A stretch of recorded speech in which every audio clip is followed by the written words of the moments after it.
In the summer of 1986, Pierce Brosnan opened a bottle of champagne in his Malibu home to celebrate becoming the next James Bond. The wardrobe fitting was done. The script for The Living Daylights was on his bedside table. NBC had canceled Remington Steele. He was free. He was Cubby Broccoli's first choice. Then, at 6 o'clock that evening, the phone rang. It would take him 9 more years to finally put on that tuxedo, and 18 years later, another phone call would take it all away. To understand why James Bond meant so much to Pierce Brosnan, you have to start with someone else. Her name was Cassandra Harris. She was an Australian actress born Sandra Colleen Waits in Sydney in 1948. They met in London in the late 1970s. He was a struggling stage actor with a thick Irish accent he was trying to lose. She was a divorced single mother with 2 children and a career on the rise. They married in December of 1980.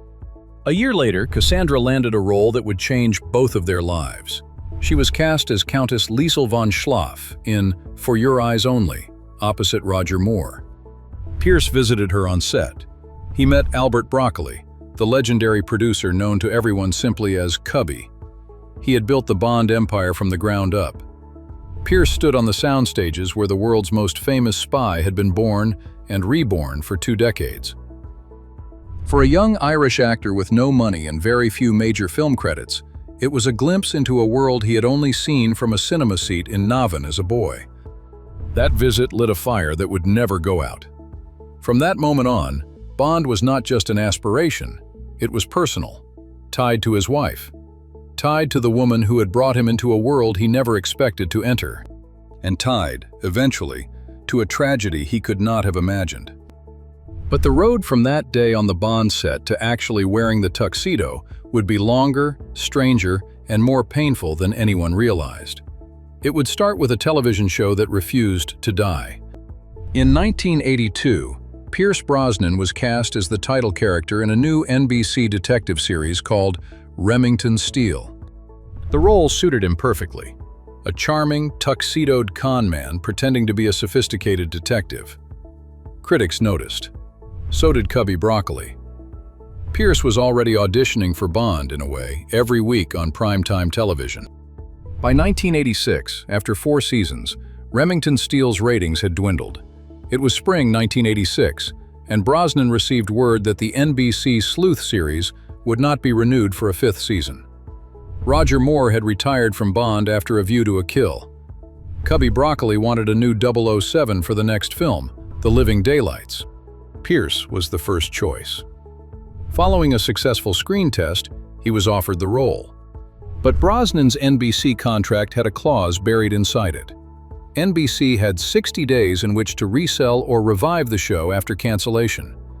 If anyone showed renewed interest in Remington Steele during that window, NBC could reverse the decision and force Brosnan back to work. Nobody thought they would. Then the news broke that Brosnan was the next James Bond.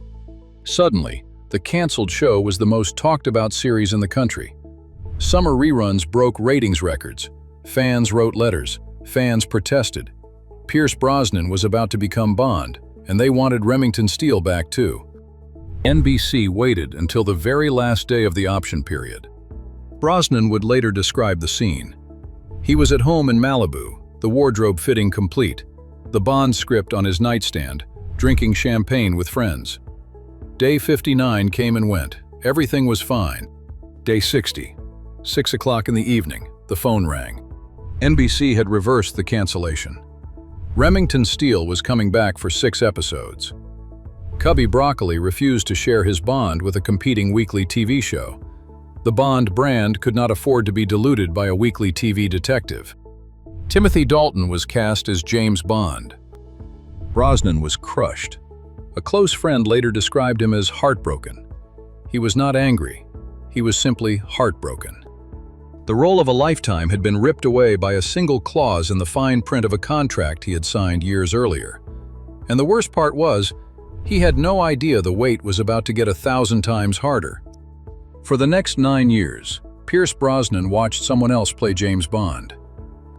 Timothy Dalton starred in The Living Daylights in 1987 and License to Kill in 1989.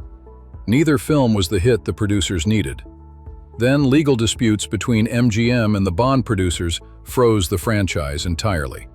For 6 years, there was no Bond, the longest gap in the history of the series. Brosnan worked steadily during this stretch. He starred in The Fourth Protocol. He played Stu Dunmire, the new boyfriend, in Mrs. Doubtfire opposite Robin Williams and Sally Field. He showed up in supporting roles and leading parts in films most people have forgotten. He was a working actor. He was not yet a movie star. And then, his world fell apart.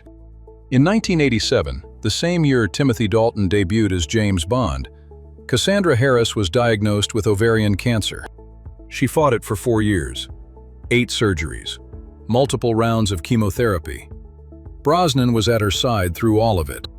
Cassandra died on December 28, 1991, at the age of 43. The woman who had introduced him to Cubby Broccoli, the woman who had played a Bond countess, the woman who had watched her husband almost become 007 and then lose it. She was gone. For more than a year, Brosnan barely worked. He focused on his children. Sean was 7 years old. Charlotte and Christopher, the children he had adopted from Cassandra's first marriage, were teenagers learning how to live without their mother. He was the only parent they had left, and he poured everything into being that for them. Hollywood, for a while, did not exist. What Pierce Brosnan did not know in 1991 is that, somewhere in a producer's office in London, the decision was already being made to bring James Bond back. And this time, he would not be a second choice. By 1994, MGM had finally settled their legal disputes. The Bond franchise could go back to work. The producers needed a new 007 for the first film in 6 years, and they needed him fast. Timothy Dalton had already left the role.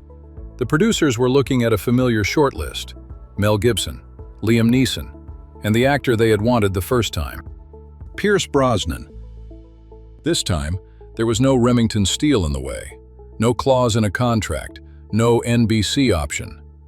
Brosnan signed for a 3-film Bond deal with an option for a 4th. The director was a New Zealander named Martin Campbell. The film was called GoldenEye. Brosnan was 42 years old. He had been waiting 9 years. He was not playing James Bond just for Cubby Broccoli, who had since died. He was playing Bond for Cassandra. He was playing him for the version of himself who had opened a champagne bottle in Malibu in 1986 and believed it was finally happening. GoldenEye premiered on November 17, 1995. It was a phenomenon. Made on a budget of about $60 million, the film finished its initial run with $106 million domestically and roughly $250 million overseas, for a grand total of $356 million worldwide. The franchise had been declared dead. Critics had written obituaries for James Bond.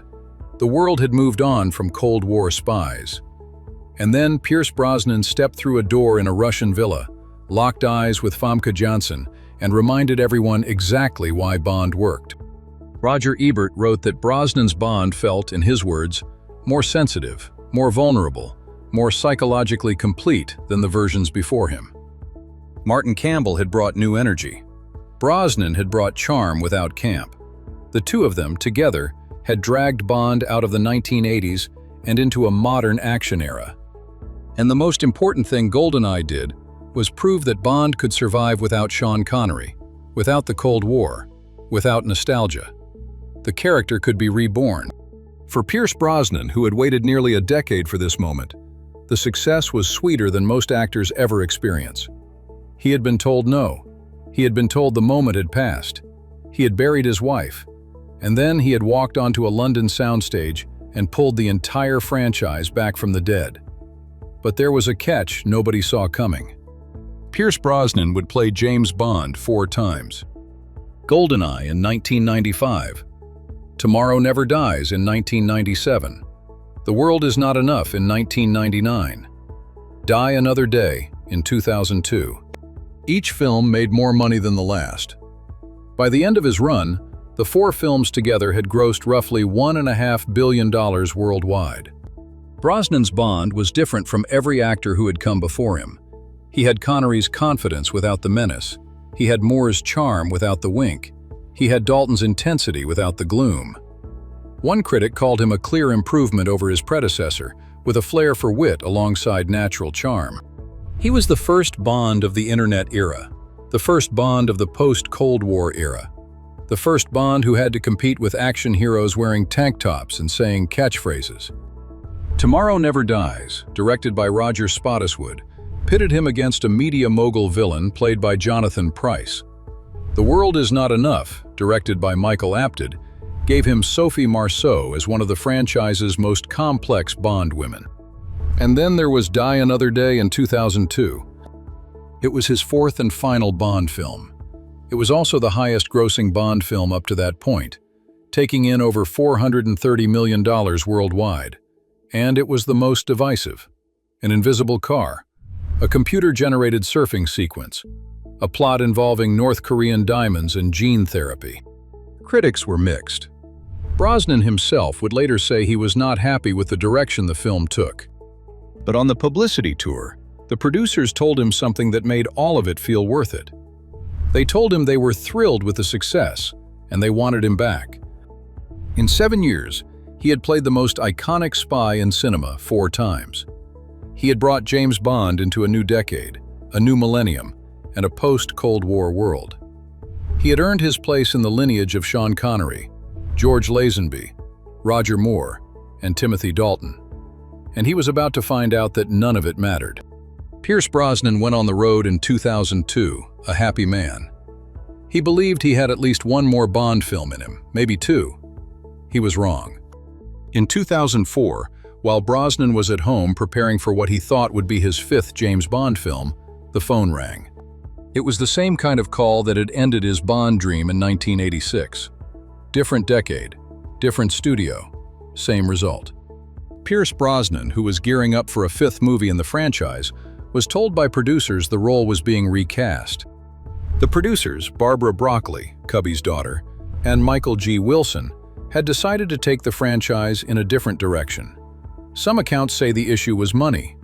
Brosnan had been the highest-paid Bond in history by then, and his asking price had climbed for a 5th film. Other accounts pointed to the post-9/11, post-Bourne action landscape, demanding a grittier, more grounded Bond. The producers wanted someone younger, someone harder, someone unknown. A blonde, 37-year-old British actor named Daniel Craig was being considered. He was announced publicly in October of 2005. Brosnan was 51. He felt, in his own words, kicked to the curb. He has since told the story many times in interviews. The same conversation keeps showing up. It's over. It's over. It's absolutely over. He had been there a week earlier, welcomed back, promised more films. Then suddenly on a phone call, he was the past tense. The symmetry was almost cruel. His first James Bond opportunity had ended with a phone call in Malibu in 1986. His final James Bond opportunity ended with a phone call 18 years later. 2 calls, with a career-defining role sandwiched in between. He needed 24 hours to absorb the news. Then he went back to work, because that is what actors do. And what came next would surprise even his most loyal fans. After Bond, Pierce Brosnan did something unusual for an actor who has held an iconic role. He kept working, constantly. He sang on screen in Mamma Mia, and Mamma Mia, Here We Go Again. He played a former IRA operative in The Foreigner, opposite Jackie Chan. He starred in The Ghostwriter, The November Man, and Black Adam. He showed up in The Thursday Murder Club. He painted in his spare time. He stayed visible. He also did something even more unusual. He stopped resenting Daniel Craig. In interview after interview, Brosnan has praised Craig's performance, called the Bond reboot brilliant, and refused to play the bitter ex. There's no regret, he has said. And maybe that is the real story of Pierce Brosnan's James Bond. It is not the story of the man who waited 9 years for the role. It is not the story of the 4 films that grossed $1.5 billion. It is not even the story of the 2 phone calls. It is the story of an actor who understood, from the very beginning, that the role was on loan. That Bond does not belong to the actor. The actor belongs to Bond. Cubby Broccoli used to say that. So has Pierce Brosnan, more than once. Bond, he has said, is the gift that keeps giving, and it has allowed him to have a wonderful career. For a kid from Navan, Ireland, who first saw Sean Connery in a tuxedo at age 11, that gift was enough. Even when it came late. Even when it ended too soon. Pierce Brosnan was the bridge between two eras of James Bond. He inherited a franchise on the verge of irrelevance, and he handed it off to a successor who turned it into something darker and harder. Both eras needed each other. Bond could not have survived to become Casino Royale without first surviving to become GoldenEye. He was the right man at exactly the right moment.